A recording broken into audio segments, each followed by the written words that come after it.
This is the story of Malaysian passenger jet MH370 and its disappearance in 2014. I've been researching this for a couple of years, but only very recently did I get a tip-off that I think opened the doors wide for me, and now I have what I believe is the evidence. Only two weapons can destroy the world, and only two countries may choose to do so. Hypersonic missiles and laser weapons, China and the United States. The two world powers have been at each other's necks for the longest, and now they may finally strike, as the US finally responds to China's unending threats. That video was put out about 8 months ago in 2024, but we're going back 10 years when it wasn't just China and the United States that were in a race. It was Russia as well, and that is the reason why I believe the Russian GRU had surveillance on cargo that was on board MH370 for possibly up to 2 years before it even left the runway, and why the Chinese PLA had allegedly already made plans to divert the flight, and why the United States had no intention of letting it reach its destination intact. China's threats, or what appear to be threats, are almost too numerous to count, but there's been a surge in them in recent years.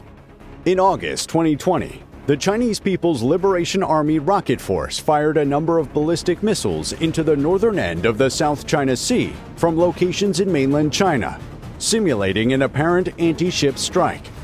This was only one of many exercises that have been considered some sort of warning message to the US. Would it be worth killing 239 souls to be ahead of Russia and China with the first precision laser weapons? You have seen the short introduction video where you now know that I am focusing on the military and on, in particular, weapons. And I am going to explain to you why MH370 was taken out by the United States.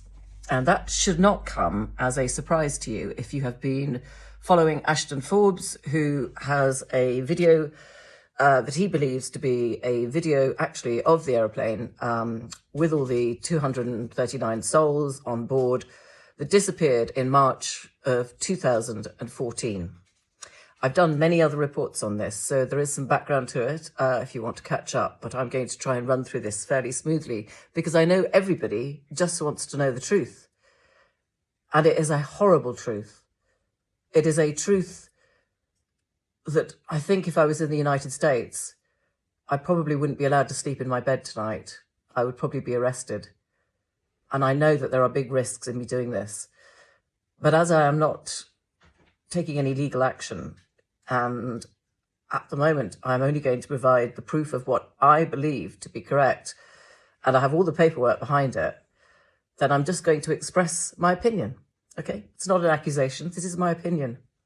And my opinion is that the United States took out MH370 for military advancement and competitive edge over China and Russia, but most especially to ensure that Freescale, the company that was US owned but had Chinese and Malaysian employees on board, did not get the IPR, the intellectual property rights and the patent to laser technology in a way that it can be used in a military capacity, especially with UAVs and drones.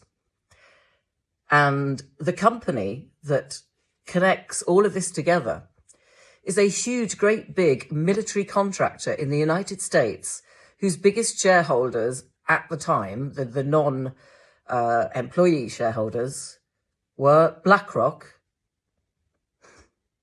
Vanguard and State Street.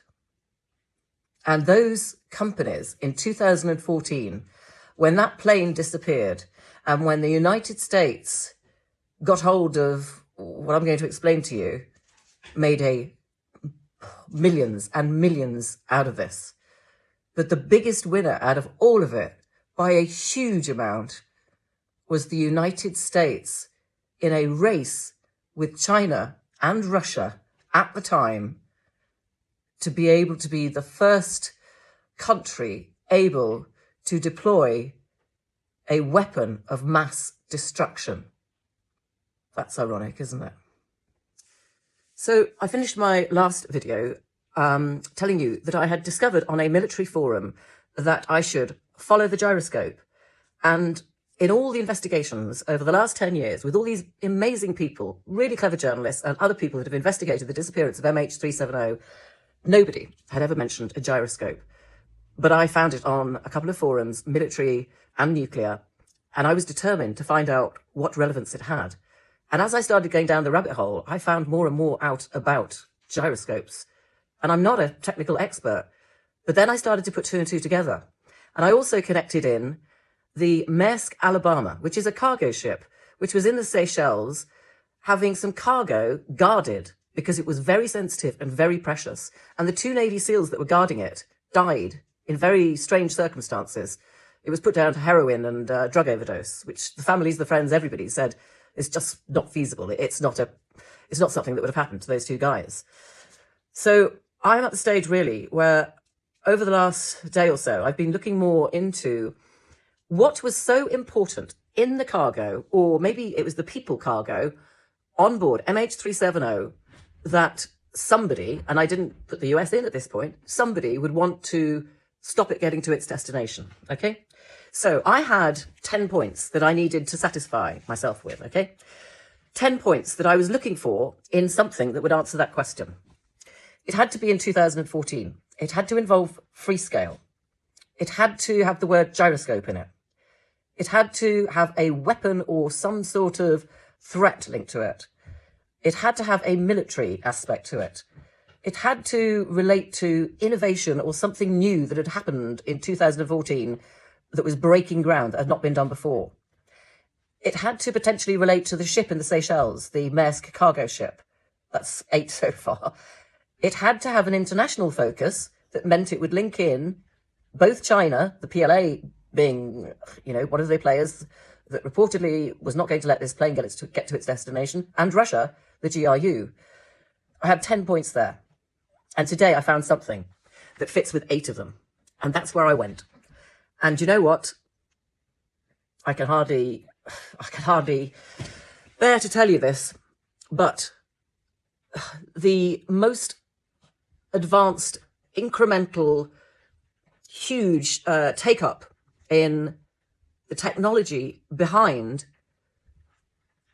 laser weapons that could be fired from a ship, bearing in mind the gyroscopic need for it to be able to be very precise, precision lasers from something that is in the water with the waves bobbing up and down. And the first thing I got to that answered 8 out of 10 was a scientific paper.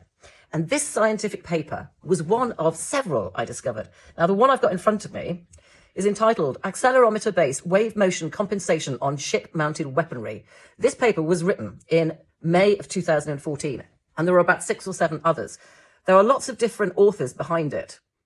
They are not big American scientists, authors. And this paper proposes the usage of a gyroscope, Freescale MMA blah, blah, blah module as a means for change in angular position for an automated naval weapon system. The bottom line is, Freescale had been making lots of semiconductors for the United States, for the company, over many years, including what we thought might be the case, which was a stealth semiconductor. But the gyroscopic combination, the gyroscope sensor, the accelerometer, the magnetometer, together with the ability for a laser weapon to be automated and use a gyroscopic technology to have precision under some very rough conditions, was something Russia and China were both in a race to get to first. It was critical, whoever got there first. And Freescale clearly had the knowledge and may have already had those people on board the aeroplane that had solved the problem.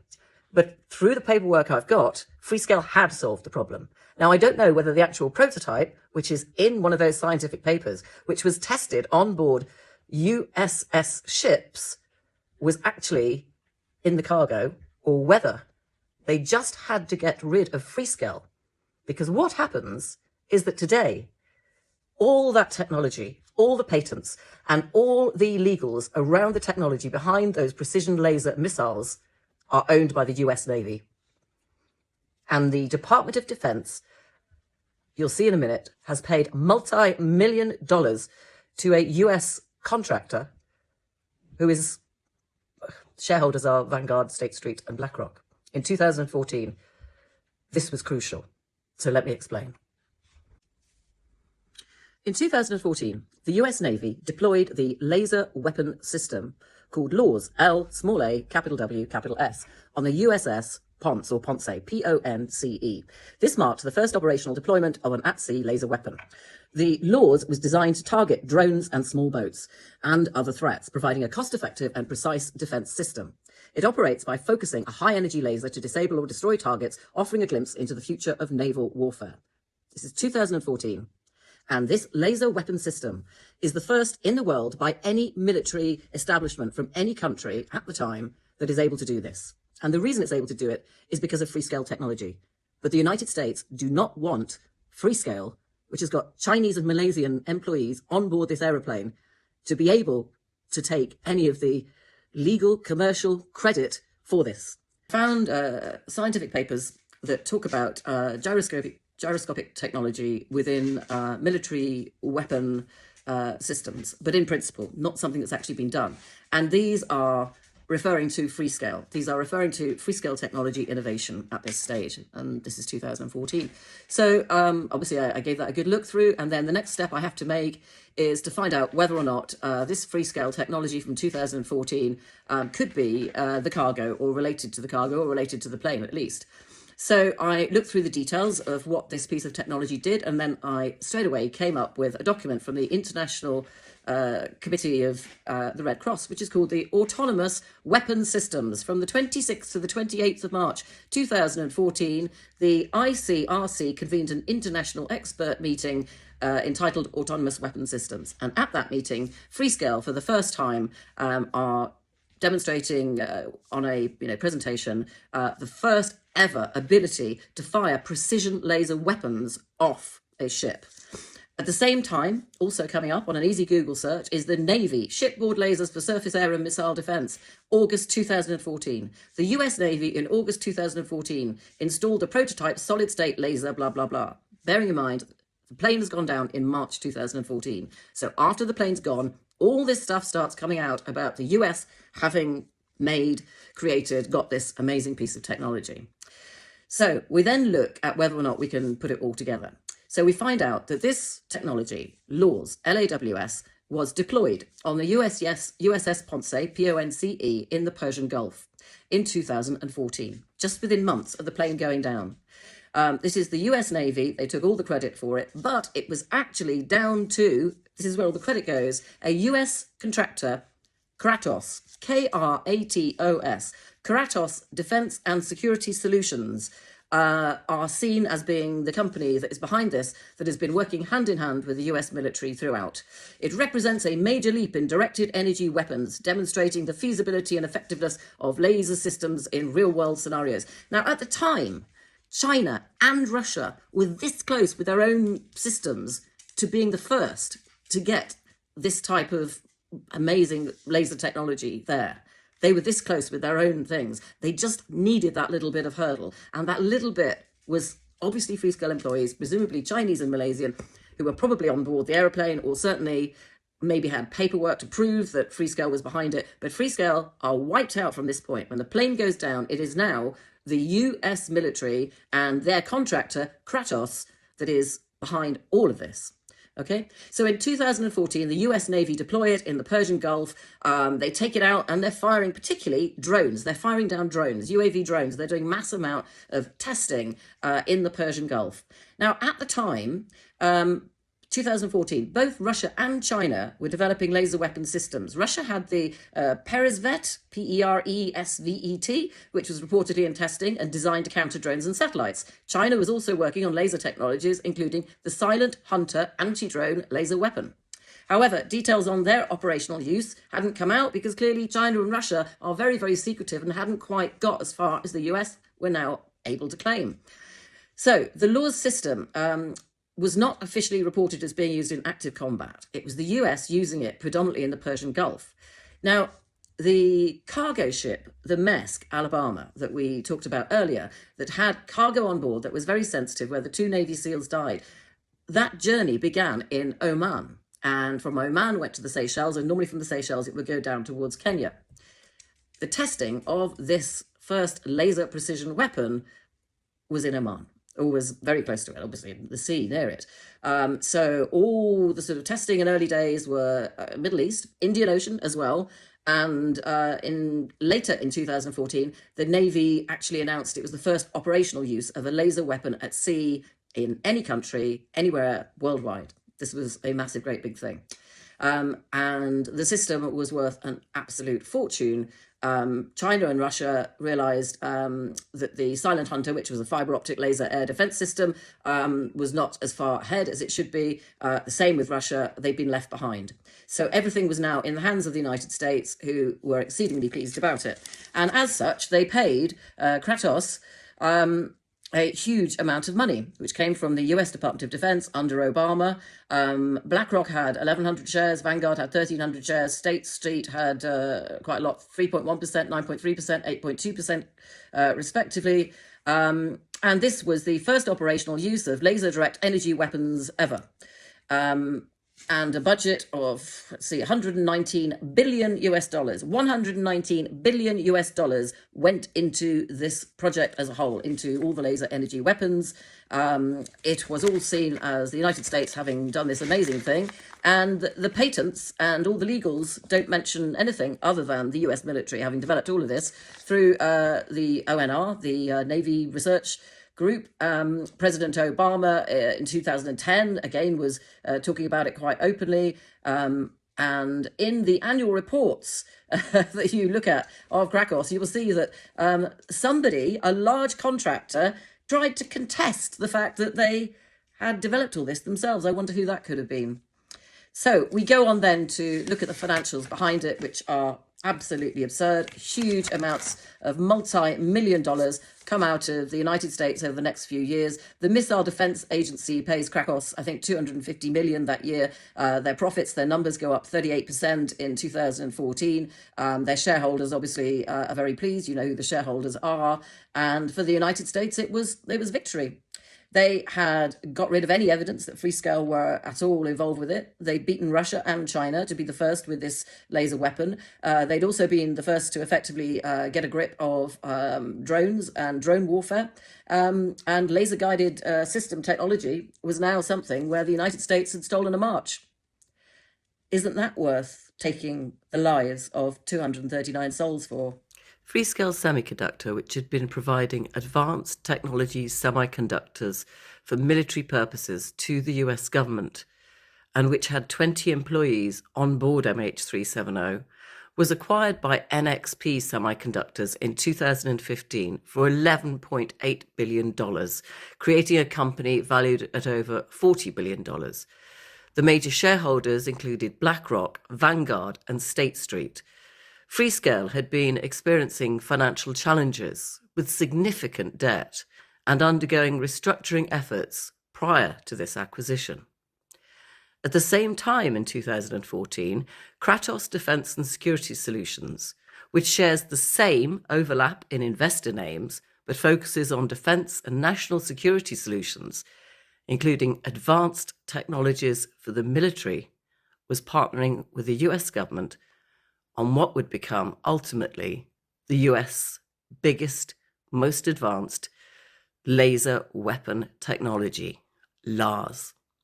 Now, while Kratos wasn't involved in the Freescale acquisition as such, it had a number of undisclosed external semiconductor business partners that were developing sophisticated chip solutions for military use, including all the gyrometer type technology.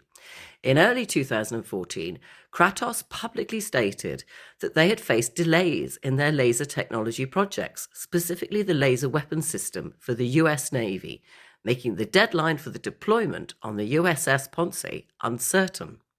In their annual report, they confirmed the delays in international missile system programs also was impacting their revenue projections.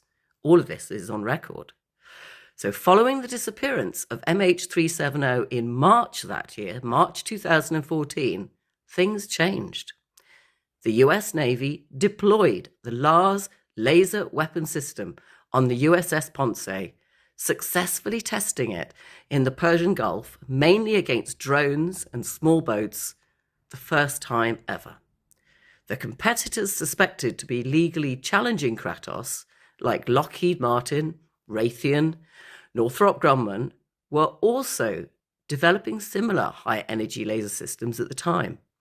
So in 2014, Lockheed Martin developed the Area Defense Anti-Munitions, ADAM, a 10-kilowatt fiber laser for countering small threats.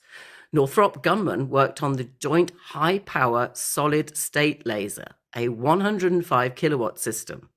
All this alongside Kratos Defense, working on what would become the LARS system.